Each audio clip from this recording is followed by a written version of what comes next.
If you're going to come to Australia, you're going to want to see the two Ks, kangaroos and koalas, and there's no better place than here at the Healesville Sanctuary.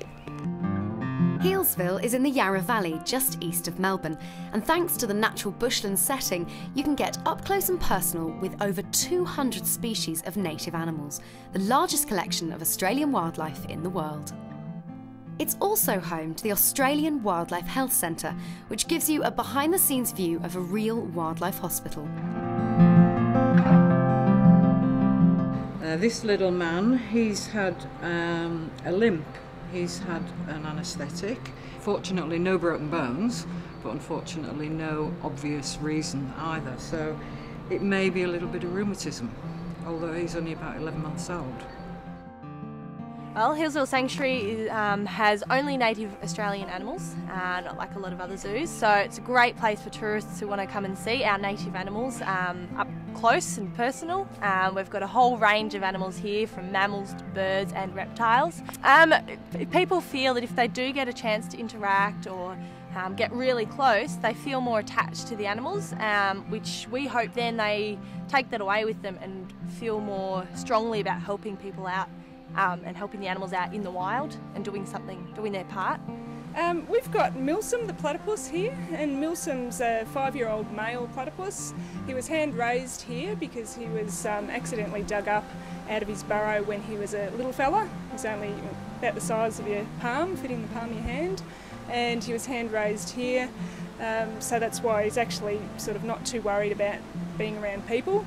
Platypus are quite difficult to see in the wild, so unless you're very lucky, it's often easier to come to the sanctuary and actually see one. These kangaroos are actually Kangaroo Island kangaroos. They're a subspecies of the western grey, being found on Kangaroo Island, which is south of South Australia. It's rather cold, so they've developed the dark, thick brown coat that helps to keep them warm, especially during winter. Kangaroos are one of the most popular animals at the sanctuary, along with the koalas. Obviously they're the ones that most tourists do know of, have heard of, seen photos of, etc. So yeah, they're the two main animals that people come to see.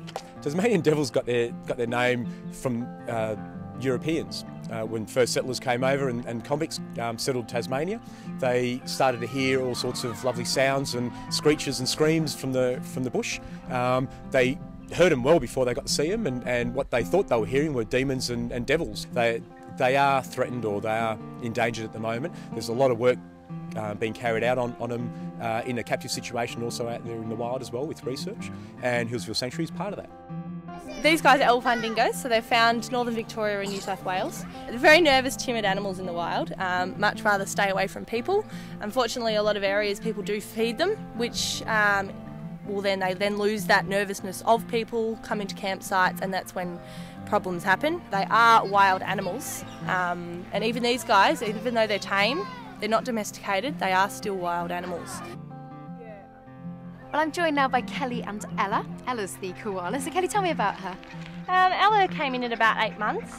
She's about 20 months now. Unfortunately, Mum was hit by a car and Ella was on Mum's back at the time. She had a couple of injuries of her own, and she was looked after and hand raised by one of the keepers here. So tell me a couple of myths about koalas. Okay, well, one of the most common ones is koala bear. They're not actually a bear at all. They're not related to bears. They are a marsupial, so they have a pouch. Another one is that they get drunk. Now, that's not true either. The problem with eucalyptus is that it's a very low nutrient diet. So koalas are expending almost as much energy trying to get the nutrients out from it as they're actually getting back from it.